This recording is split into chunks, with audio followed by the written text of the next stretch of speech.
안녕하십니까? 인생의 복잡한 문제들을 말씀으로 단칼에 해결해주는 김종근 목사의 쾌도 남마입니다.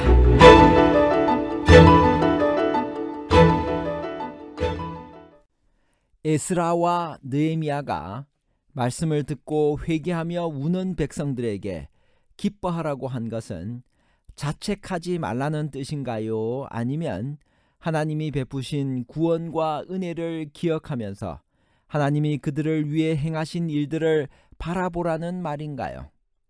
자책감의 부정과 은혜의 감사에 관한 복잡한 문제를 하나님 말씀의 가르침으로 명쾌하게 해결해 드리겠습니다. 느헤미야 8장의 배경은 무엇인가요? 성벽 중건이 완성되자 갑자기 에스라가 등장하는 이유가 무엇일까요? 느헤미야 8장 1절. 이스라엘 자손이 자기들의 성읍에 거주하였더니 일곱째 달에 이르러 모든 백성이 일제히 수문 앞 광장에 모여 학사 에스라에게 여호와께서 이스라엘에게 명령하신 모세의 율법책을 가져오기를 청하매, 대제사장인 에스라도 성전 중건에 큰 역할을 했을 것이지만 느헤미야서의 전반부에는 그의 이름이 나오지 않습니다. 에스라의 주도로 이루어진 8장의 신앙 부흥을 기록하기 위하여 그의 이름을 아껴 놓았을 수도 있고, 혹은 성벽 중건 기간 동안에 에스라가 예루살렘에 없었을 수도 있습니다. 예루살렘 성벽을 완성시킨 후에 느헤미야는 외부적인 성과에 만족하지 않고 이스라엘에게 영적인 부흥이 필요하다고 느꼈습니다. 성벽은 아무리 튼튼해도 하루아침에 무너져 버릴 수 있는 것이었습니다.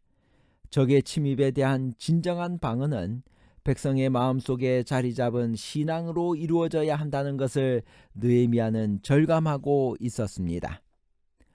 왜 에스라와 느헤미야는 말씀을 듣고 우는 백성들에게 기뻐하라고 했나요?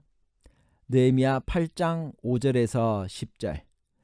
에스라가 모든 백성 위에 서서 그들 목전에 책을 펴니 책을 펼 때 모든 백성이 일어서니라. 에스라가 위대하신 하나님 여호와를 송축하며 모든 백성이 손을 들고 아멘 아멘 하고 응답하고 몸을 굽혀 얼굴을 땅에 대고 여호와께 경배하니라. 예수아와 바니와 세레바와 야민과 악굽과 사브대와 호디야와 마아세야와 그리다와 아세랴와 요사박과 하난과 블라야와 레위 사람들은 백성이 제자리에 서 있는 동안 그들에게 율법을 깨닫게 하였는데, 하나님의 율법책을 낭독하고 그 뜻을 해석하여 백성에게 그 낭독하는 것을 다 깨닫게 하니 백성이 율법의 말씀을 듣고 다 우는지라. 총독 느헤미야와 제사장 겸 학사 에스라와 백성을 가르치는 레위 사람들이 모든 백성에게 이르기를, 오늘은 너희 하나님 여호와의 성일이니 슬퍼하지 말며 울지 말라 하고, 느헤미야가 또 그들에게 이르기를, 너희는 가서 살찐 것을 먹고 단 것을 마시되 준비하지 못한 자에게는 나누어 주라. 이날은 우리 주의 성일이니 근심하지 말라.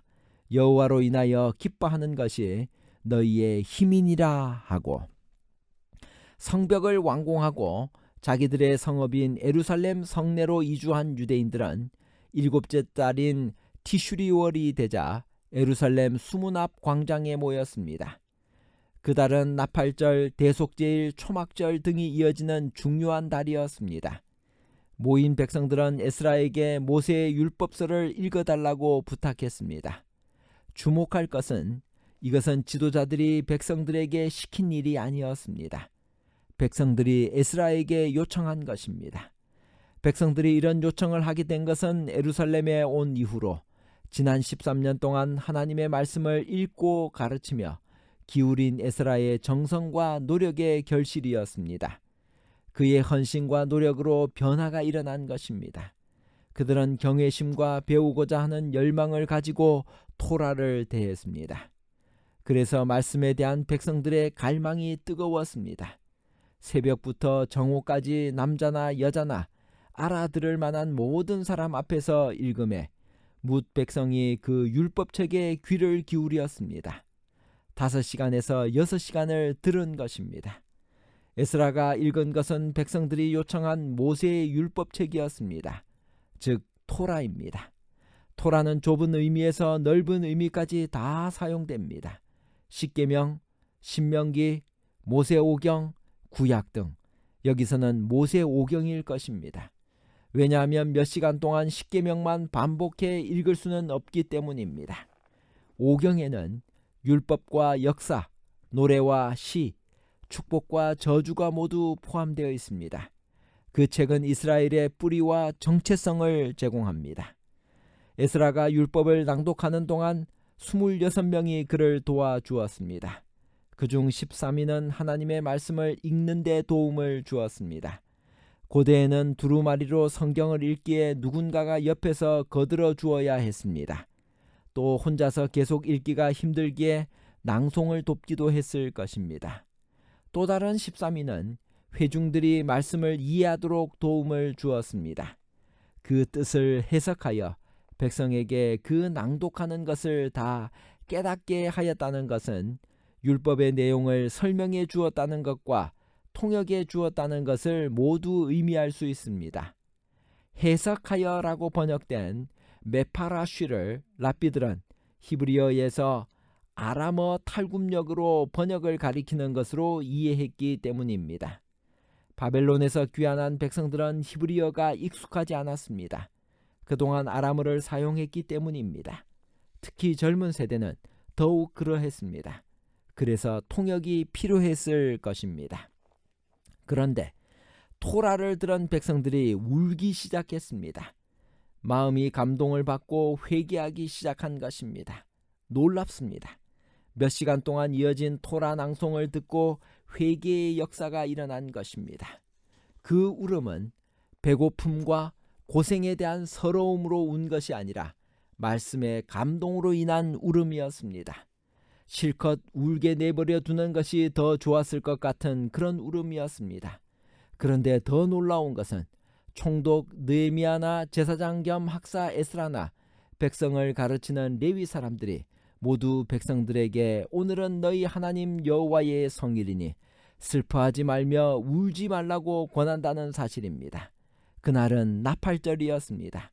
그날에 울리는 짧게 끊어부는 나팔 소리는 다가올 대속죄일을 위해 마음을 준비하라는 신호였습니다. 긴 나팔 소리는 회개하라는 소환의 신호였습니다. 그러므로 그날은 울며 회개해야 마땅한 날입니다. 그런데 이들은 왜 말씀의 역사로 회개하며 백성들에게 울지 말라고 권했을까요? 느헤미야는 한 걸음 더 나아갑니다.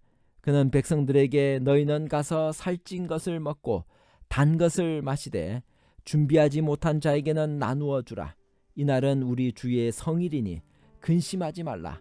여호와로 인하여 기뻐하는 것이 너희의 힘이니라고 권합니다. 이 말은 그냥 정서적으로만 기뻐할 것이 아니라 아예 잔치를 벌이라는 뜻입니다. 그런데 느헤미야가 한 마지막 말에서 그들이 왜 백성들에게 기뻐하라고 권하는지를 알 수가 있습니다. 느헤미야는 여호와로 인하여 기뻐하는 것이 너희의 힘이라고 했습니다. 그렇습니다. 백성들은 지금 힘이 필요한 때였습니다. 에스라와 느헤미야는 그 사실을 파악하고 백성들을 격려하고자 했습니다. 이에 백성들이 가서 먹고 나누어 주고 크게 즐거워합니다. 잔치가 된 것입니다. 그런데 이들이 이렇게 기뻐하게 된 이유를 설명하는 본문이 의미심장합니다.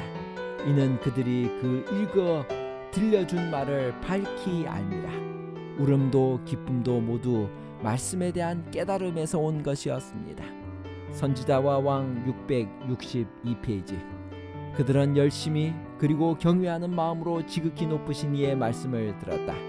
율법을 설명할 때 그들은 그들의 죄를 깨닫고 그 죄로 인해 슬피 울었다. 그러나 이날은 축제일이었고 기쁨의 날이요 성회였다. 여호와께서 백성들에게 이날을 기쁘고 즐겁게 지키도록 명하셨다. 이런 견지에서 그들은 슬픔을 억제하고 그들을 향하신 하나님의 크신 자비로 인하여 기뻐하라는 명을 받았다. 결론입니다. 첫째, 에스라와 느헤미야가 말씀을 듣고 회개하며 우는 백성들에게 기뻐하라고 한 것은 자책하지 말라는 뜻이 아니라 하나님이 베푸신 구원과 은혜를 기억하면서 하나님이 그들을 위해 행하신 일들을 바라보라는 말입니다. 둘째, 초막절은 이스라엘의 모든 남자가 성전에 와서 지켜야 되는 세 절기 중에 하나입니다. 셋째, 참된 설교의 특징은 하나님의 말씀을 낭독하고 해석하고 그 말씀을 깨닫게 하고 말씀을 듣는 사람들이 통회하며 울게 한다는 것입니다. 감사합니다.